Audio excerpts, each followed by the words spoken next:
Welcome to Make a Path Presents. I'm Ronnie Hayes, and this is an Afterthoughts discussion about The Walking Dead Season 6, Episode 14, called Twice as Far. Right off the bat, I want to give the rating of mid-good. I think this episode was really cool. I had a lot of fun. I did enjoy this episode, even when it was slow in the beginning, and it had a really punch you in the gut ending. So let's jump right into this and start with the opener. Now, I know the opener did confuse a lot of people, but in my opinion, it was just going over the daily routine, the passing of time, and even when scenes blurred into each other, it kind of felt like, you ever get in a situation or hear people talk about how something just blurred into something else? It kind of gave me that vibe, because that is a specific transition that they would not throw in there just to throw in there. I feel like it has some sort of meaning. But then we jump right over to Morgan, and this made me appreciate Morgan's story a whole lot more.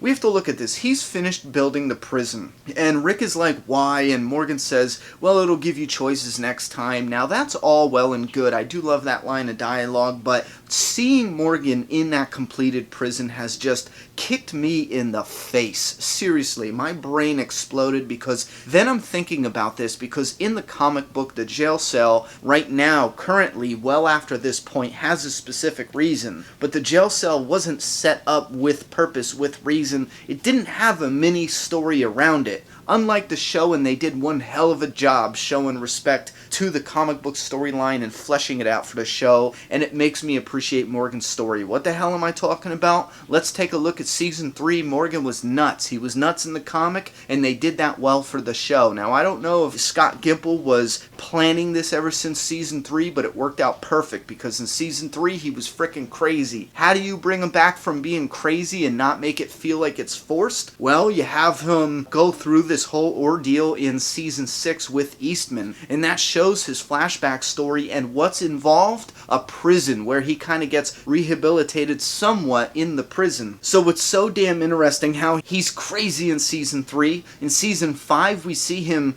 transformed, traveling, talking about all life is precious, and then in Season 6, Episode 4, we get his reintroduction, so to speak, of this new Morgan, and we see what caused that transformation of this new Morgan, and the fact that there's a prison, a jail cell involved in that jail cell back in Episode 4. That jail cell itself had a mini story just like the one now in Alexandria. The way they crafted that story has definitely given me a new love and respect for Morgan as a character, his story and everything, and I think it has totally won me over. I love it. Love it all. Man, they did not just slap that together. That is crafted well. And if we can't see that as fans, even though we don't agree with Morgan all the time, I sure as shit don't, if we can't see how well that story is crafted, we don't deserve to be fans of the show.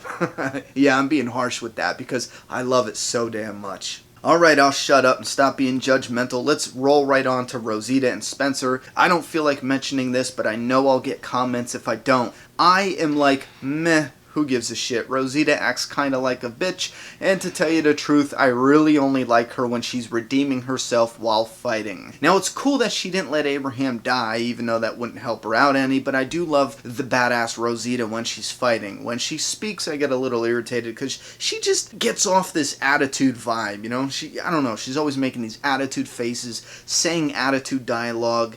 I like Rosita when she's shooting off a gun and not shooting off her mouth. Moving right into Daryl, Denise is asking him to go on the run, and she says, screw it, I'll go alone. Daryl snaps back, you'll die alone. And she says, I'm asking you to make sure I don't. And she's talking about die alone. Well, she doesn't. She doesn't die alone, that is. And that is a creepy line of dialogue when you go back, rewatch it, knowing how this ends. Because she doesn't die alone. Daryl and Rosita are in fact with her. Sadly, though, she does die. Now, the truck, I'll throw this in here. Yeah, it's a funny bit, and I do really like Denise as a character. That I think the actress did a tremendous job with that character. The truck bit is funny, but I'm with the camp that believes, well, Daryl seems like a kind of guy that can handle the truck. Another thing I want to throw in here, the rotting tree. I missed it the first time, but it's subtle and it's in there, because the rotting tree, Rosita says, it rotted, it was not people. And that just goes to show they're keeping an eye out for people maybe maybe setting up some kind of ambush or something else. Again, it's small, it's quick, and I missed it the first time, but I really, really love it. Now about taking the train tracks, I love how Daryl skips it. When they skip it, it's fine, and when they take it, something bad happens. The train tracks, as you guys remember, is kind of like a soft point with Daryl because of Terminus, but something really weird happens. Daryl and Denise take the road to go straight, the train tracks is left, Rosita goes this way. Well, when they meet back up, Rosita's here, still going the train track way, and Daryl and Denise are coming this way. I don't see how that matches unless either the road or the train track did an S. It doesn't match up, and what I'm saying is down the line during the shootout, stuff doesn't match up either, so there are some issues with this episode, continuity-wise. Now, Denise says something that's really creepy. Now, you guys know that I'm doing this Afterthoughts video after watching episode 15 because of my birthday and then Easter, so my schedule was busy, but after watching episode 15 and rewatching episode 14, you see that Denise tells Daryl that he reminds her of her brother. He's brave and he's not scared, and he was also angry, which is a dangerous combination, and that could be some light foreshadowing for Daryl in episode 15. He's brave, nothing scares him, however he's angry, he's very angry, and that ends up being a very dangerous combination, not only to Daryl, because he does get severely wounded, or very wounded, at the end of the episode, but it's dangerous for Michonne, Glenn, and Rosita because they're now in danger because of Daryl's anger. Now, Denise's death is absolutely epic, and I love this death better than in the comics. I feel like it does more for the show, and it does more for certain characters. In the comic, it felt like shock value, and I know recently Robert Kirkman says that, hell, he doesn't regret it at all. As a fan, I still really am disappointed in that death, but there's nothing I can do about it. I mean, it doesn't really matter. It's just something I do like pointing out, because I strongly feel that they really corrected it in the TV show. If it was Abraham, I wouldn't have liked this death as much as I do. Also, in the comic book, it seemed like Abraham was still talking with the arrow through his eye, and in the TV show, they did that very well. The way they filmed all of Dwight's reintroduction into the show was absolutely awesome. I'm talking about how they filmed it, the dialogue, the slow motion, hearing him first and then having Daryl look over and seeing him off screen before we actually see him, we as in the fans, and then we get his introduction. He has Eugene there too. That was an epic way. I just loved how they did that all together, the entire scene. Now, I do know Dwight does say that he wasn't aiming for Daryl, and that might kind of contradict one of my viewpoints for one of the reasons why Daryl got shot in 15, so we're just going to have to see what happens. Right after that, he says that he's going to blow out their brains, and then Daryl's going to be last, and he really hopes it doesn't come to that, so I don't know. And also, Norman Reedus gave an interview recently, and he says we shouldn't trust, or you can't trust anything that guy says. Anyway, so he has Eugene, and I do want to talk about Eugene and Abe real quick. I did in my first impressions review, so I'm going to make this short, but I do want to say, yes, Eugene and Abraham have good chemistry together. They're friends, and I like seeing them become better friends, and I like seeing that healing happen after Eugene's lie in season 5. And they're also two dicks. They are dickheads, both of them, in their own little way. I do really love Abraham's excitement, though, when Eugene tells him about the ammunition factory, and he's like, now that's one hell of a way to think outside the box. There wasn't a lot of emphasis on this ammo factory. Not a lot of people talking about it, but this is something we'll discuss later on, because the ammo factory actually plays a major role in the coming story, not season 6, but most likely season 7, definitely. But I give them an A+ on the walkers. I mean, they really try. Not only do they really try to give us some cool walkers, but the walker played a purpose in the story and the character story, the character development with Eugene. This is a walker, they're like, okay, this is a place they can make ammunition, alright, they melt down lead or whatever it is, so they got a lead walker or whatever, and they use that for Eugene to have a struggle, for Abraham to kill it, and Eugene and Abraham to have an argue, and then Eugene leaves. Now again, I do believe that Abraham waited for him. I don't believe that Abraham left, because if he did, did, he would have got ahead of him, and he wouldn't have known that Eugene was in trouble and then follow him to the train tracks. And speaking of which, I do believe that it's clear in the episode, but I want to say this, that Eugene uses Abraham as a decoy. He doesn't try to get him killed, and he does say it at the end of the episode, but I do want to make sure I put that in here because some people might have missed it. Speaking of Dwight, going back to Dwight though, I do want to talk about the fuck-ups. We're on the train tracks, Eugene's on the ground, he's about to bite a dick. Dwight has the crossbow in one hand, you can see it clear as day. Eugene tells him to go kill Abraham behind the barrels, and Dwight looks over. Now when he looks over, the sound guys fuck up because it looks like he hunches a little, and then when we see Dwight's hands again, there's no crossbow, and he's pulling out a gun. He just had a crossbow a few seconds ago. So yeah, they fucked up not putting the crossbow falling to the ground in there. Then there's another screw up because then you see him holding a gun, Eugene bites him in the cack, and then he doesn't shoot him or nothing.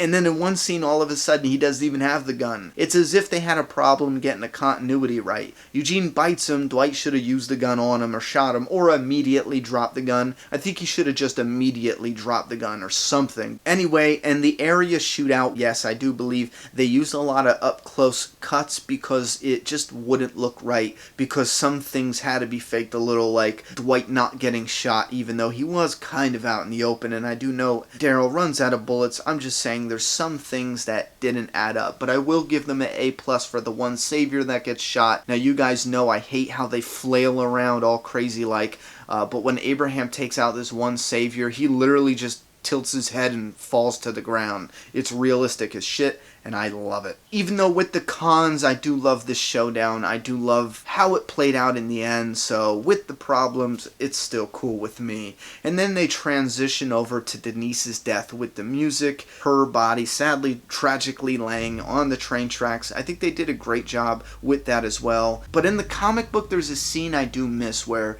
after this sort of attack happens with, after Eugene bites a dick and that comic book scene happens, Rick is against the fence on Alexandria, and Andrea asks him, what do we do now? And Rick is like, I don't know. I'm still kind of hoping we get that in some form in the season finale, but if we don't, oh well. But I was really hoping to see that scene. I know it's something small, but it's just a pretty powerful scene in the comic, and I was kind of hoping it would be in the show. Now the death I do want to talk about real quick to finish this out. A lot of fans are saying Denise's death was absolutely pointless, and they gave her an Abraham death, a pointless shock value death, and I absolutely disagree. Now listen, we do know they changed comic book Denise's storyline because she hooks up with Heath in the comic, and there's a certain scene. Now they changed that all up, so it doesn't matter. Denise's character, essentially, if you're translating her from the comic, her comic counterpart story is no longer there, so they can actually create a new story or kill her off. Now creating a new story, I don't know what they could have done, but killing her off does three things right off the top of my head. It pushes Daryl. It pushes him in the next episode to do what he does, which also helps to shape the season finale. That's a big deal all by itself. The second thing killing Denise does is it affects Tara, and it could possibly give Tara Comic Holly's storyline, which now Tara, who is left over from the governor's story arc, has possibly the opportunity to adopt Comic Holly's potential storyline on the TV show. That's very interesting, and it's a possibility and something I'm cool with. And the third thing, and one of the most important, Maggie. Denise dying now affects Maggie. And since we've seen episode 15 already, we know Maggie was having problems. Denise isn't there, she's dead. There's no doctors at Alexandria, but there's a doctor at the Hilltop. So Maggie will have to go to the Hilltop, most likely, definitely, in the season finale. This doesn't seem like something they would hold over for season 7. They could, but I think we'll see Maggie trying to make her way to the Hilltop in season 7. In the season finale.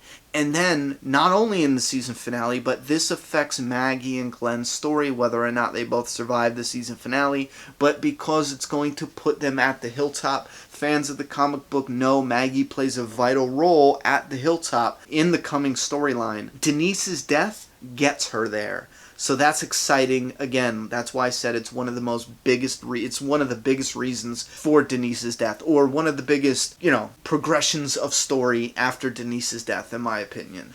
So that's this episode's breakdown, Afterthoughts. If you guys have any other opinions that I left out of here, please put those down in the comment box. And I got a lot more videos I just did. I did a few back to back with Daryl from episode 15 and 14.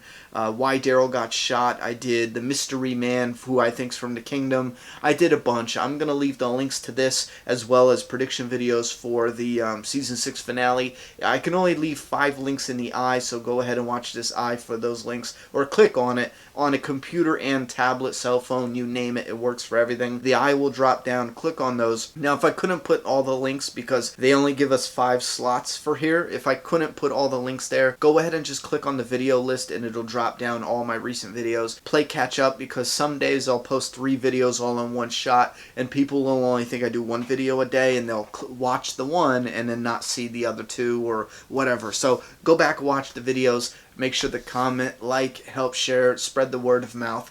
We are at 55,000 subscribers strong, on the road to 100K. Huge thank you, and leave your thoughts and opinions down in the comment box. I'm done talking. It's your turn. Subscribe now.